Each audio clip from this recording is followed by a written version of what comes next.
Yeah, this is immediately after extraction. You can see the donor area.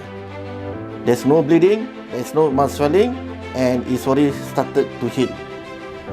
Okay, this is a scar from the facelift. It's already more than 5 years, and today our aim is to repair the scar. The length is 3 centimeter. The width is about 1.5. Length is about 3. Here, the scar is slightly longer. It's about 6.5 cm. Here will be single graft according to this angle. The side bone will be single. Double and triple will be placed here according to the hair flow.